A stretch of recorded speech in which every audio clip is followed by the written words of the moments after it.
কই পাঠানেরা তো মিথ্যা বলা জানে না। আফগানিস্তানের বর্তমান শাসক আল ইমারা আল ইসলামিয়া, তাদের আপনারা আকীদার ভুল ধরতে পারবেন, তাদের মাসলা মাসাইলের ভুল ধরতে পারবেন, কিন্তু ওরা ক্ষমতায় গেছে কি দিয়ে জানেন? ন্যায় পরায়ণতা দিয়ে ক্ষমতায় গেছে। মানে গোটা আফগানিস্তানের মানুষ বিশ্বাস করে যে কেউ যদি ন্যায় বিচার করতে পারে তাহলে এরা ন্যায় বিচার করতে পারে, কেউ যদি টাকা না মারে তাহলে এরা তারা যারা টাকা মারবে না, কেউ যদি দুর্নীতি না করে তাহলে এরা তারা যারা দুর্নীতি করবে না। তো তারা কোনোদিন ব্রিটিশ বলেন, আমেরিকা বলেন, রাশিয়া বলেন কারো গোলামি করেনি। তো যখন কারো গোলামি করেনি তখন মিথ্যা বলা শিখেনি, যখন কারো গোলামি করেনি তখন মিথ্যা বলা শিখেনি। আত্মমর্যাদা ঠিক থেকেছে। ন্যায়পরায়ণতা দিয়ে শাসক হওয়া যায়, ন্যায়পরায়ণতা দিয়ে শাসক হতে হবে। সম্মানিত উপস্থিতি, রাসূলুল্লাহ সাল্লাল্লাহু আলাইহি ওয়াসাল্লাম বলেন, সাবআতুন ইউদিল্লুহুমুল্লাহ ইয়াওমা লা দিল্লা ইল্লা দিল্লুহু। 7 শ্রেণীর মানুষকে আল্লাহ সুবহানাহু ওয়া তাআলা কিয়ামতের মাঠে বিশেষ ছায়া দিবেন। তার 1 নাম্বার ইমামুন আদিল, ন্যায়পরায়ণ দায়িত্বশীল। ইবনুল কাইয়িম রাহিমাহুল্লাহ লিখছেন এই হাদিসের ব্যাখ্যায় যে একজন মানুষ সারা রাত ইবাদত করলো, আর একজন মানুষ সারা দিন সিয়াম পালন করলো, এই মানুষ আর আরেকজন মানুষ, দুইজন মানুষের মধ্যে ন্যায়ের সাথে মীমাংসা করে দিল, এর নেকি বেশি। দুইজন মানুষের মধ্যে মীমাংসা করে দিল কিসের সাথে? ন্যায়ের সাথে। তো ন্যায় পরায়ণ দায়িত্বশীল আল্লাহর সুবহানাহু ওয়া তাআলার বিশেষ ছায়া 1 নম্বরে, আল্লাহর নবীর হাদিসে 1 নম্বরে ন্যায় পরায়ণ দায়িত্বশীল।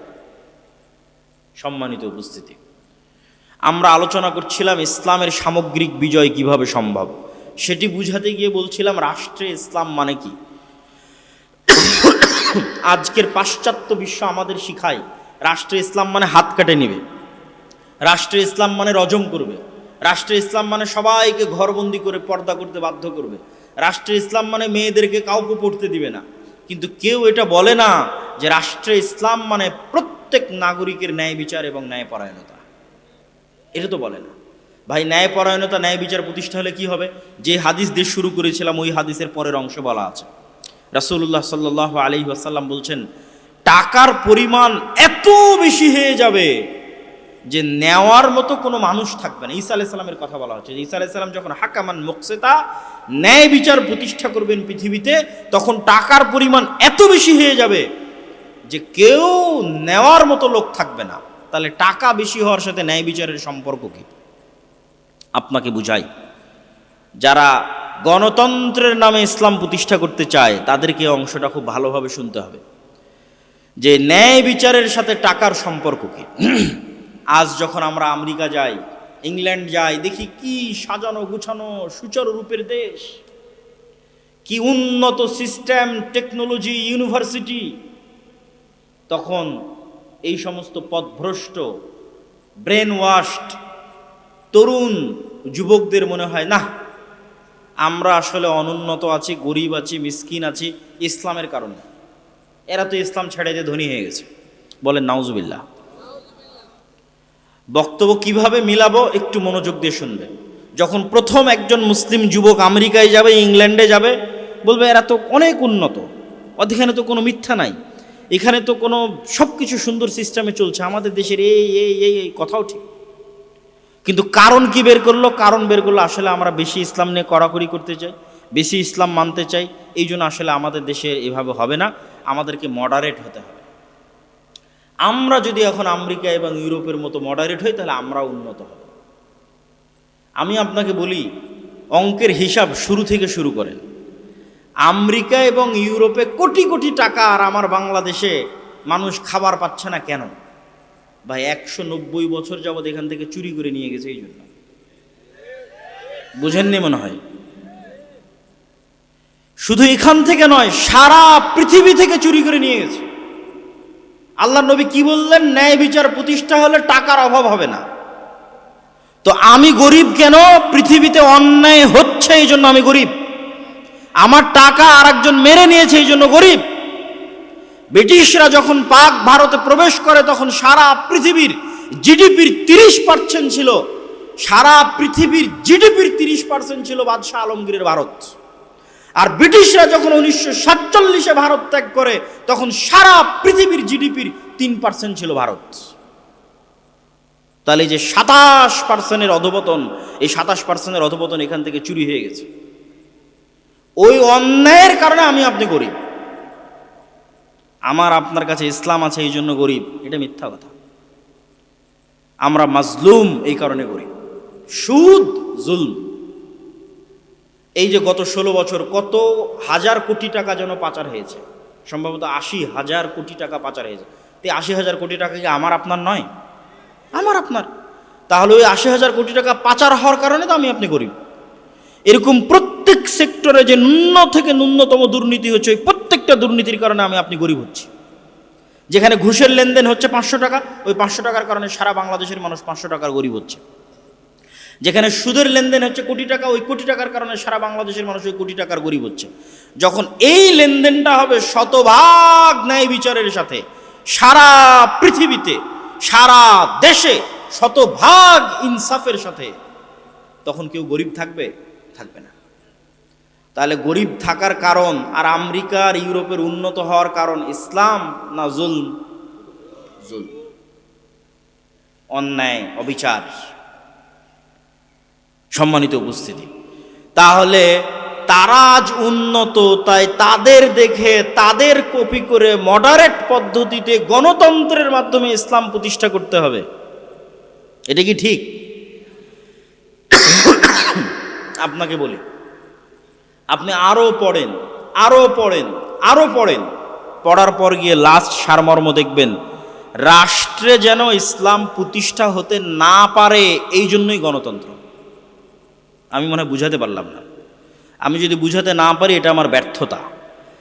রাষ্ট্রে যেন ইসলাম পরিপূর্ণভাবে শতভাগ ইসলাম রাষ্ট্রে প্রতিষ্ঠা হতে না পারে এই জন্য গণতন্ত্র। রাষ্ট্রে ইসলাম প্রতিষ্ঠা করার জন্য গণতন্ত্র এটা না। আর আমরা রাষ্ট্রে ইসলাম চাই না এই জন্য গণতন্ত্র অস্বীকার করছি এটাও নয়। আমরা গণতন্ত্র অস্বীকার করছি কেন? রাষ্ট্রে যেন শতভাগ পূর্ণাঙ্গ ইসলাম প্রতিষ্ঠা না হয় তার জন্য তৈরি করা হয়েছে কাকে? গণতন্ত্রকে তৈরি করা হয়েছে, সমাজতন্ত্রকে তৈরি করা হয়েছে, ধর্মনিরপেক্ষ মতবাদকে তৈরি করা হয়েছে। এই প্রত্যেকটা মতবাদকে পৃথিবীতে প্রতিষ্ঠা করা হয়েছে যেন রাষ্ট্রে ইসলাম প্রতিষ্ঠিত না হয়। আর এই প্রত্যেকটা মতবাদের মধ্যে দিয়ে যখন আপনি রাষ্ট্রে ইসলাম প্রতিষ্ঠা করতে যাবেন, গত 100 বছরে হয়নি, এই বক্তব্য যদি থাকে তো আগামী 500 বছর পর্যন্ত পরবর্তী প্রজন্ম দেখবে গণতন্ত্র দিয়ে, সমাজতন্ত্র দিয়ে, ধর্মনিরপেক্ষ মতবাদ দিয়ে শতভাগ ইসলাম, পূর্ণাঙ্গ ইসলাম রাষ্ট্রে প্রতিষ্ঠা করা অসম্ভব, সম্ভব নয়, কখনোই হবে না, কোনো দিন হবে না, কোনো কালে হবে না। হলে কি হবে? অপূর্ণাঙ্গ ইসলাম প্রতিষ্ঠা হবে, কম্প্রোমাইজড ইসলাম প্রতিষ্ঠা হবে। যে ইসলাম আমি এবং আপনি কম্প্রোমাইজ করেছি, চলো এটা ছাড় দিলাম, চলো এটা ছাড় দিলাম, ঠিক আছে চলো শহীদ মিনারে ফুল দিয়ে আসি, সেই ইসলাম প্রতিষ্ঠা হবে। ঠিক আছে চলো জাতীয় স্মৃতিসৌধে ফুল দিয়ে আসি, সেই ইসলাম প্রতিষ্ঠা হবে। সেই ইসলাম বিকৃত ইসলাম। আপনি গণতন্ত্র দিয়ে, সমাজতন্ত্র দিয়ে, ধর্মনিরপেক্ষ মতবাদ দিয়ে পূর্ণাঙ্গ ইসলাম রাষ্ট্রে প্রতিষ্ঠা করতে পারবেন না। তাহলে প্রতিষ্ঠা হবে কি দিয়ে? তার 1 নম্বরে বলেছি, আমাদের ব্যক্তিগত, সামাজিক, পারিবারিক জীবনে একটা সংশোধন লাগবে, তার নাম ন্যায়পরায়ণতা। 2 নম্বর দাওয়াতি কাজ। কেন দাওয়াতি কাজের কথা আমরা বারবার বলি? এখন যদি আল্লাহ নবী পাঠায়, সেই নবীর কাজ কি হবে বলেন? কেন বললাম এই কথা আপনাকে আমি প্রশ্ন করি। মুসা আলাইহিস সালাতু ওয়াস সালাম যখন ফেরাউনের কাছে গেলেন, এত বড় মোজেজার লাঠি দিয়ে ডাইরেক্ট ফেরাউনকে হত্যা করে দিলেই তো হয়। আল্লাহ মুসা আলাইহিস সালামকে বললেই তো পারে, তোমাকে লাঠি দিলাম, যাও ফেরাউনকে হত্যা করো, রাষ্ট্র ক্ষমতা দখল করো, ইসলাম প্রতিষ্ঠা করো। তা না করে এত বড় কাফের শাসকের কাছেও মুসা আলাইহিস সালামের এত ক্ষমতা থাকার পরও বলা হচ্ছে দাওয়াত দাও। তাও কত দিন দাওয়াত দিল, কত বছর দাওয়াত দিল। আল্লাহ সুবহানাহু ওয়া তাআলা হুমজিক্যালি ডাইরেক্ট কোনো কিছু প্রতিষ্ঠা করতে চান না। আল্লাহ সুবহানাহু ওয়া তাআলা স্লোলি, লাতিফ, ধীর স্থিরভাবে ওই পরীক্ষার মধ্যে দিয়ে, ওই সমস্ত কষ্টের মধ্যে দিয়ে, ওই সমস্ত দুঃখ, জুলম, অত্যাচারের মধ্যে দিয়ে ইসলাম প্রতিষ্ঠা হবে।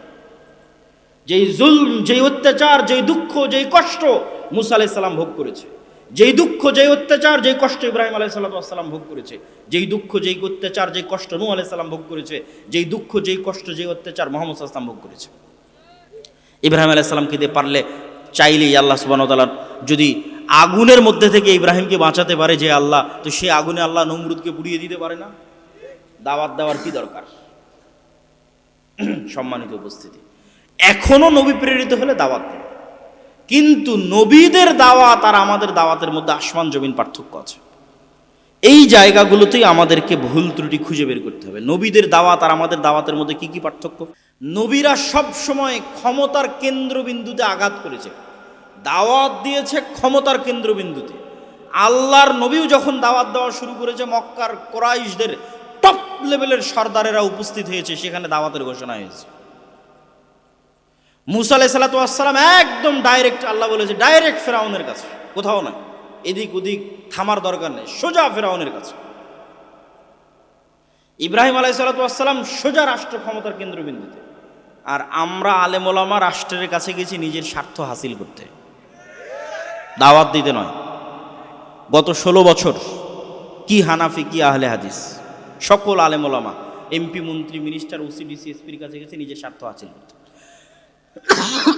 ভাই আমার এই কাজটা করা লাগবে, একটু করে দিন।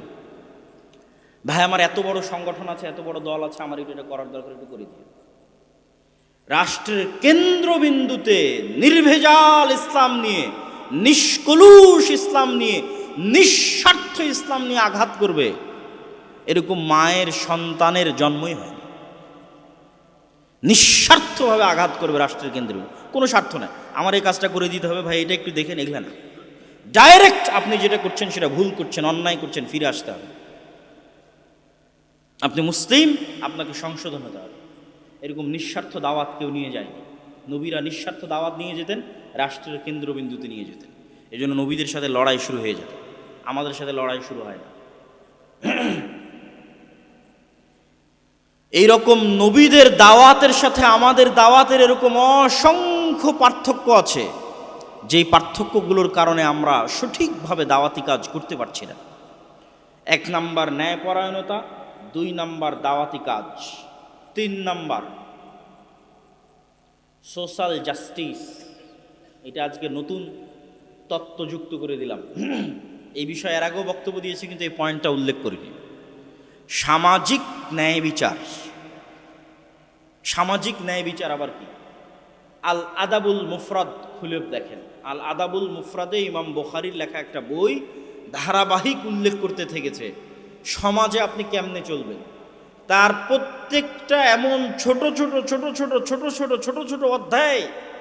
বাপ মায়ের সাথে ভালো ব্যবহার, পাড়া প্রতিবেশীর সাথে ভালো ব্যবহার, ইয়েতিমের হক, আত্মীয় স্বজনের হক, সন্তান সন্ততির হক, স্ত্রীর হক, এই রকম বলতে বলতে বলতে বলতে বিশাল বই। মানে সমাজের প্রত্যেকটা স্তরে কি হতে পারে, সমাজ মানে কি, কয়েকটা পরিবার মিলে একটা সমাজ, পাড়া প্রতিবেশী মিলে সমাজ, পাড়া প্রতিবেশীর সাথে কি হবে, আত্মীয়ের সাথে কি হবে, বাপ মায়ের সাথে কি হবে, ভাই বোনের সাথে কি হবে, প্রত্যেকটা বিস্তর তুলে ধরেছেন ইমাম বুখারী রাহিমাহুল্লাহ। আর আল্লাহ সুবহানাহু ওয়া তাআলা তুলে ধরেছে সূরা হুজরাতের মধ্যে, যে সমাজ কেমনে চলবে। গীবতের কথা তুলে ধরেছে, গোয়েন্দাগিরির কথা তুলে ধরেছে, ঠাট্টা মশকরা উপহাসের কথা তুলে ধরেছে। সোশ্যাল জাস্টিস মানে সামাজিক ন্যায় বিচার।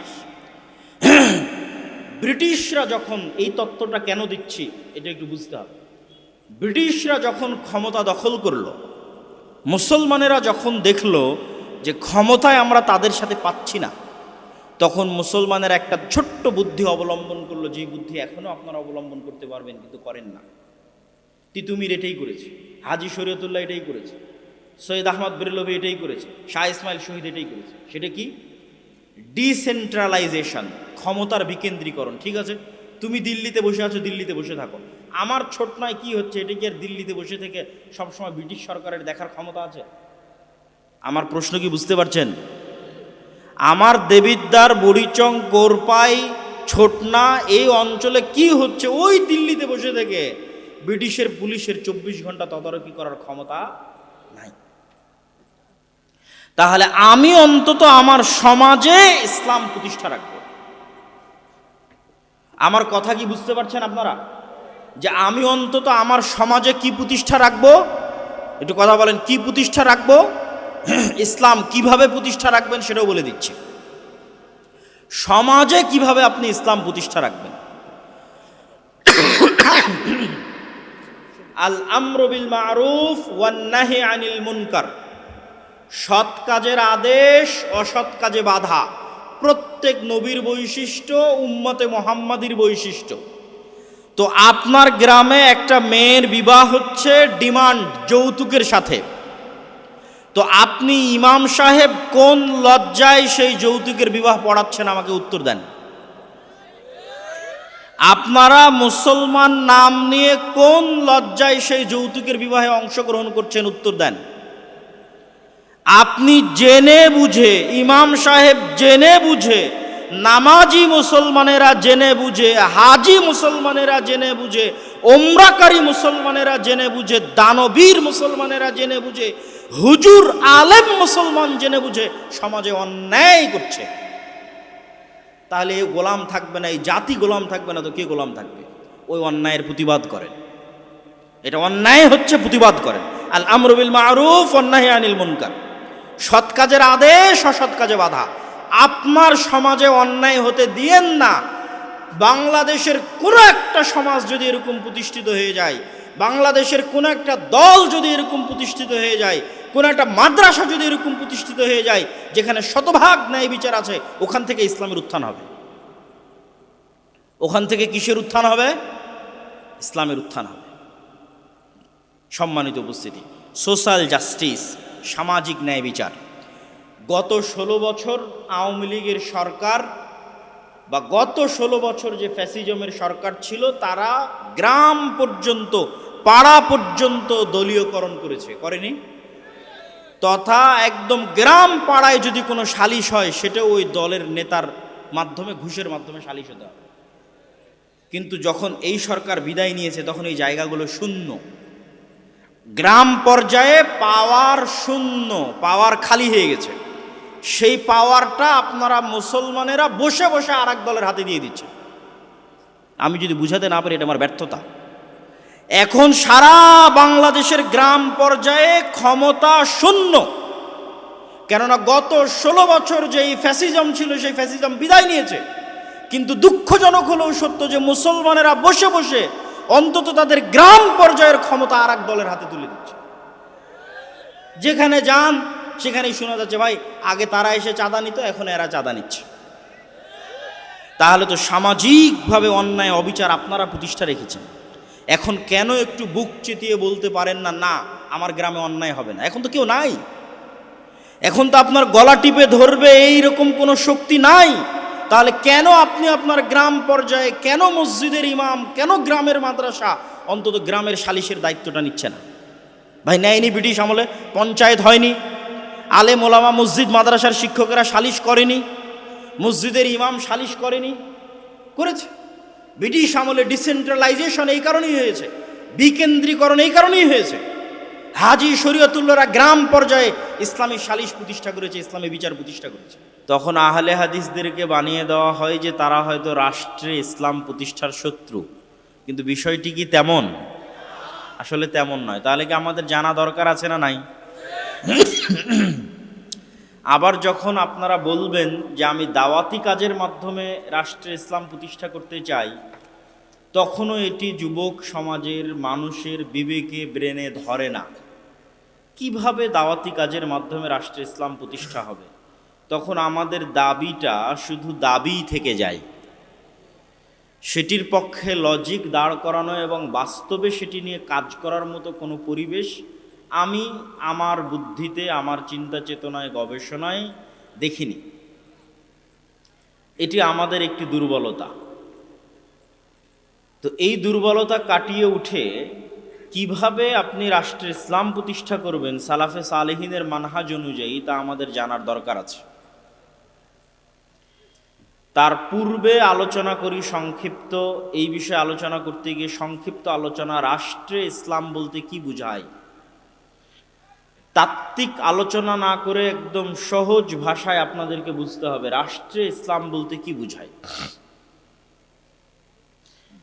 ঈসা আলাইহি সালাতু ওয়াসসালামের বর্ণনা দিতে গিয়ে রাসূলুল্লাহ সাল্লাল্লাহু আলাইহি ওয়াসাল্লাম বলেছেন যে ঈসা আলাইহি সালাতু ওয়াসসালাম যখন পৃথিবীতে নেমে আসবে তখন তিনি ইয়াকসিরুস সালিব, খ্রিস্টানদের যে ক্রোশ আছে সেটাকে ভেঙে দিবেন, ওয়ায়াকতুলুল খিনজির, এবং শূকরকে চিরতরে হারাম করবেন, শূকরকে হত্যা করবেন, নির্মূল করে দিবেন পৃথিবী থেকে।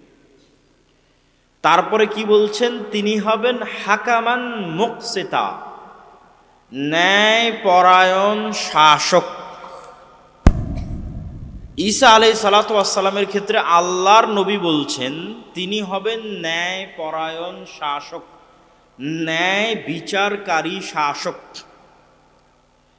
তাহলে ইসলামে শাসক বলতে আল্লাহর নবী বললেন না যে সালাত প্রতিষ্ঠাকারী শাসক, বাধ্যতামূলক মানুষকে পর্দা করাবেন এমন শাসক,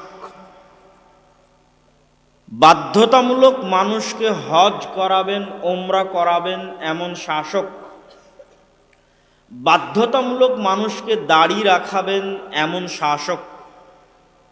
এগুলো প্রত্যেকটাই ইসলামের বড় বড় বিধান, কিন্তু রাষ্ট্রে যখন ইসলামের কথা আসবে তখন এক নম্বরে আসবে ন্যায়পরায়ণ, ন্যায় বিচার। রাষ্ট্রে ইসলাম বলতে গেলে এক নম্বরে ন্যায়পরায়ণ, ন্যায় বিচার। ন্যায়পরায়ণ, ন্যায় বিচার মানে ইহুদিও ন্যায় বিচার পাবে, হিন্দু ন্যায় বিচার পাবে, মুশরিকও ন্যায় বিচার পাবে, মুসলিমও ন্যায় বিচার পাবে, অমুসলিমও ন্যায় বিচার পাবে। ন্যায় প্রতিষ্ঠা করতে পারা ইসলামী রাষ্ট্রের মূল মানদণ্ড এবং ভিত্তি। আর এখান থেকে আপনি বুঝে নেবেন যে আমাদের দ্বারা কেন রাষ্ট্রে ইসলাম প্রতিষ্ঠা সম্ভব নয়, কেন বাংলাদেশের মুসলমানদের দিয়ে রাষ্ট্রে ইসলাম প্রতিষ্ঠা সম্ভব নয়। তার এই একটা কারণই যথেষ্ট। সেটি কি, যেহেতু রাষ্ট্রে ইসলাম প্রতিষ্ঠা মানে সর্বপ্রথম ন্যায়পরায়ণতা, ন্যায় বিচার, তো মুসলমানের মধ্যেই তো ন্যায়পরায়ণতা নাই, ন্যায় বিচার নাই, তো তাকে দিয়ে আল্লাহ কি রাষ্ট্রে ইসলাম প্রতিষ্ঠা করাবেন? আল্লাহ করাবেন না। সালাত দিয়ে আমার মতো আপনার মতো মুসলমান জান্নাতে চলে যাবে, তাওহীদ দিয়ে আমার মতো আপনার মতো মুসলমান জান্নাতে চলে যাবে, কিন্তু রাষ্ট্রের মালিক হবে যদি ন্যায়পরায়ণতা না থাকে। আর সে রাষ্ট্রের মালিক হয়ে যাবে সালাত দিয়ে, রাষ্ট্রের মালিক হয়ে যাবে তাওহীদ দিয়ে, অসম্ভব। তাহলে সালাত এবং তাওহীদ অবশ্যই ইসলামের গুরুত্বপূর্ণ অঙ্গ, কিন্তু এমনও হাজারো মানুষ আছে যারা সালাত আদায় করার পরও মুনাফিক, তাওহীদে বাহ্যিক ঈমান আনয়নের পরও মুনাফিক। এমনও লাখো মুসলমান আছে যারা হজ এবং ওমরা করার পরও মুনাফিক। আমি বলিনি, আল্লাহর নবী বলেছেন সালাসুম মান কুন্না ফীহ, তিনটা বৈশিষ্ট্য অথবা চারটা বৈশিষ্ট্য যার মধ্যে পাওয়া যাবে সে মুনাফিকান খালেসা, নিষ্কলুষ নির্ভেজাল মুনাফিক। যদিও সালাত আদায় করে, যদিও সিয়াম পালন করে, তবুও মুনাফিক, খালেস নির্ভেজাল মুনাফিক। ইদা হাদ্দাসা কাযাবা, যখন কথা বলে মিথ্যা বলে, ওয়াইদা ওয়াদা আখলাফা, যখন ওয়াদা করে ভঙ্গ করে, ওয়াইদা তুমিনা খানা, যখন দায়িত্ব দেওয়া হয় দায়িত্বের সাথে আমানত রাখা হয় আমানতের খেয়ানত করে। তাহলে সে সালাত আদায় করলেও মুনাফিক, সিয়াম পালন করলেও মুনাফিক, হজ করলেও মুনাফিক, ওমরা করলেও মুনাফিক। তাহলে সে সালাত আদায় করে কথা বলল মিথ্যা, আমানতের খেয়ানত করলো, তো আমানতের খেয়ানত করে মানুষের কাছে মাপ চেয়ে আল্লাহ যদি মাফ করে দেয় জান্নাতে চলেও যেতে পারে। কিন্তু এই আমানতের খেয়ানতকারী এই নামাজিকে আল্লাহ কখনো রাষ্ট্র ক্ষমতা দিবে না, কেননা ও কি প্রতিষ্ঠা করতে পারবে না? কথা বলেন না কেন? কি প্রতিষ্ঠা করতে পারবে না? ন্যায় বিচার প্রতিষ্ঠা করতে পারবে না। ফলত প্রথম চান্সেই রাষ্ট্র ক্ষমতার মালিক হওয়ার অযোগ্য বলে বিবেচিত হয়েছে কার নিকটে? আল্লাহর নিকটে। তাহলে আমরা মুসলমানেরা রাষ্ট্র ক্ষমতায় যেতে পারছি না কেন? আমাদের মধ্যে রাষ্ট্র ক্ষমতার মালিক হওয়ার ন্যূনতম বৈশিষ্ট্যটুকু নাই। ন্যূনতম বৈশিষ্ট্য যে নাই তা মাপবেন কি দিয়ে আপনি? আপনার বাবা মারা যাওয়ার পর আপনি আপনার বোনকে পিতার সম্পত্তিতে ন্যায় পরায়ণতার সাথে বন্টন করেননি, হয় ভাগই দেননি, যদি ভাগ দিয়েছেন তবুও ন্যায় বিচার করেননি। মানে কুমিল্লা শহরের যেটা দামি জমি সেটা আপনি নিয়েছেন, আর কুমিল্লার যেটা সবচেয়ে কম দামি পানিতে ডুবে থাকা জমি সেটা আপনার বোনকে দিয়েছেন। এটা কি ন্যায় বিচার হয়েছে? আপনি কি তাহলে ন্যায়পরায়ণ? আপনি বোনের কাছে মাপ চেয়ে জান্নাতে যেতে পারবেন, কিন্তু আল্লাহ আপনাকে রাষ্ট্র ক্ষমতা দিবে? আল্লাহ আপনাকে রাষ্ট্র ক্ষমতা দিবে না। কেননা রাষ্ট্র ক্ষমতার যোগ্য হওয়ার প্রথম শর্তে মাইনাস হয়ে গেছে। তো আজ মুসলমানেরা গোলাম কেন? আজ মুসলমানেরা গোলাম এই জন্য, মুসলমানদের মধ্যে ন্যূনতম আত্মমর্যাদাবোধ, অভ্যন্তরীণ সেলফ রেসপেক্ট নাই। কেননা যে মিথ্যা বলে তার আত্মসম্মান থাকতে পারে না, যে ওয়াদা দিয়ে ভঙ্গ করে তার আত্মসম্মান থাকতে পারে না, যে দায়িত্বে খেয়ানত করে, আমানতের খেয়ানত করে, তার আত্মসম্মান থাকতে পারে না। এটা আপনার দায়িত্ব ছিল, পিতার পরে আপনি দায়িত্বশীল, এটা আপনার দায়িত্ব। এমনকি আমরা যদি নিজেদের প্রশ্ন করি যে আমরা আমাদের স্ত্রীদের প্রতি ন্যায়পরায়ণ কিনা, শতজন ফেল করবে যে তারা তাদের স্ত্রীদের প্রতি ন্যায়পরায়ণ নয়। আর রাসূলুল্লাহ সাল্লাল্লাহু আলাইহি ওয়াসাল্লাম সম্পর্কে তার স্ত্রীদেরকে জিজ্ঞেস করা হোক তিনি ন্যায় বিচারক ছিলেন কিনা তার স্ত্রীদের মধ্যে। আমরা তো আমাদের স্ত্রীর হক পর্যন্ত ন্যায় বিচারের সাথে দিতে পারিনি, কিভাবে রাষ্ট্রের মালিক হব? পরিবারের দায়িত্ব পেয়ে ন্যায় বিচার করতে পারেনি, রাষ্ট্রের দায়িত্ব নিয়ে কেমনে ন্যায় বিচার করব?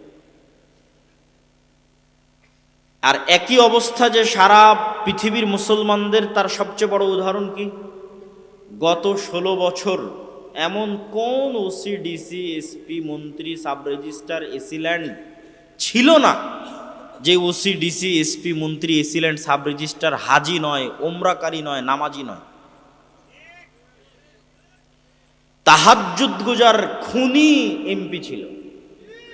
ছিল না? ছিল। তারপরে কি ছিল? প্রশ্ন ফাঁসের টাকা আল্লাহর রাস্তায় দান করেছে। এরকম দায়িত্বশীল ছিল না? ছিল না? ছিল। তাহলে আমরা আলেম ওলামা মানুষকে বুঝাতে পারিনি যে ইসলাম কি। সে মনে করেছে সে প্রশ্ন ফাঁসের টাকা আল্লাহর রাস্তায় দান করে দিবে, তার মাফ হয়ে যাবে। নাউজুবিল্লাহি মিন যালিক।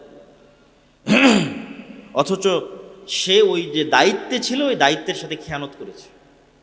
তার দায়িত্ব ছিল এটির আমানতকে রক্ষা করা, খেয়ানত করেছে। ওসিল্যান্ড, এসপি, এসি, মন্ত্রী সব নিজ নিজ দায়িত্বের সাথে খেয়ানত করতেছে, 24 ঘন্টা খেয়ানত করতেছে। তাহলে তারা প্রশ্ন হবে, তাহলে তারা কেন সালাত আদায় করে, কেন তাহাজ্জুদের সালাত আদায় করে, কেন আল্লাহর রাস্তায় দান করে? তারা এই প্রত্যেক সালাত দিয়ে, প্রত্যেকটা আল্লাহর রাস্তায় দান দিয়ে তাদের মুনাফিকিকে ঢাকতে চায়। তারা মুনাফিক, খাঁটি মুনাফিক। কিন্তু মুনাফিকিকে ঢাকবে কি দিয়ে? মুনাফিকি ঢাকতে হজ করতে গেছে। কেন? ও তো মিথ্যুক, ও তো মানুষের সম্পদ অন্যায়ভাবে মেরে খায়, ও তো মিথ্যা কথা বলে, ও তো নিজ দায়িত্বের সাথে 24 ঘন্টা খেয়ানত করে। একজন ওসি ল্যান্ড, একজন ওসি, ডিসি, এসপি, মন্ত্রী, মিনিস্টার 24 ঘন্টা তার দায়িত্বের সাথে খেয়ানত করতেছে। তাহলে নামাজ পড়ে কেন? ও নামাজ পড়ে ও যে মুনাফিক, এই মুনাফিকি ঢাকতে। আমল দিয়ে মুনাফিকি ঢাকতে চায়।